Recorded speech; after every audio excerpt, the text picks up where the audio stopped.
അപ്പം ഞങ്ങൾ ഗംഗോത്രിന്ന് ഗോമുഖ് ട്രെക്കിംഗ് ആരംഭിക്കുകയാണ് കേട്ടോ. ഇന്നലെ പെർമിറ്റ് കിട്ടാത്തതുകൊണ്ട് ഇന്ന് പെർമിറ്റ് എടുത്ത് സ്റ്റാർട്ട് ചെയ്യാൻ കുറച്ച് വൈകി. അങ്ങനെ ഞങ്ങൾ അല്പം നടന്നപ്പോഴേക്ക് ഗംഗോത്രി നാഷണൽ പാർക്കിന്റെ എൻട്രിയിലെത്തി. അവിടെ പാസ് കാണിച്ച് ഒരാൾക്ക് 200 രൂപ അടച്ചിട്ട് വേണം മേലേക്ക് പോകാൻ. വലതുഭാഗത്ത് ഭാഗീരഥി ഒഴുകുന്നുണ്ട്. താഴേന്ന് ഞങ്ങൾ കണ്ട പർവ്വതങ്ങളൊക്കെ അടുത്തടുത്ത് കാണാൻ തുടങ്ങിയിട്ടോ. ഗംഗോത്രിന്ന് മൊത്തം 18 കിലോമീറ്റർ ആണ് ഗോമുഖിലേക്കുള്ളത്. മഞ്ഞുരുകി വരുന്ന വെള്ളമാണ് എല്ലാവരും കുടിക്കാൻ വേണ്ടി യൂസ് ചെയ്യുന്നത്.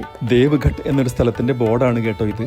നദിയിൽ നിറയെ പാറക്കല്ലുകളുടെ ഒരു പ്രദേശമാണ് ദേവ്ഘട്ട്. അവിടെ തന്നെ കുറച്ച് മുന്നോട്ട് പോയിട്ടുള്ള ദേവധാര എന്ന വെള്ളച്ചാട്ടമാണ്. കുറച്ച് ദൂരം നടന്നു കഴിഞ്ഞാൽ റെസ്റ്റ് എടുത്തിട്ടും ഡ്രൈ ഫ്രൂട്ട്സ് കഴിച്ചിട്ടൊക്കെയാണ് മുന്നോട്ട് നീങ്ങുന്നത്. വിദേശികൾ ധാരാളം ഈ ട്രെക്കിങ്ങിന് വരുന്നുണ്ട്. താഴേന്ന് പുറപ്പെട്ടപ്പോൾ ദേവദാരുവിന്റെ കാടായിരുന്നെങ്കിലും കുറച്ച് മുന്നോട്ട് പോയപ്പോൾ ഓപ്പൺ ആയി കിടക്കുകയാണ്. അതുകൊണ്ട് കാഴ്ചകളൊക്കെ നന്നായിട്ട് കാണാൻ പറ്റുന്നുണ്ട്. ദൂരെ വെട്ടിത്തിളങ്ങി കാണുന്നത് ഭാഗീരഥി പർവ്വതങ്ങളുടെ കാഴ്ചയാണ്. അതിന്റെ തൊട്ട് താഴെയാണ് ഗോമുഖ്. അങ്ങനെ ഞങ്ങൾ 9 കിലോമീറ്റർ കയറിയിട്ട് ഇന്നത്തെ താമസ സ്ഥലമായ ചീഡ്ബാസയിലെത്തി.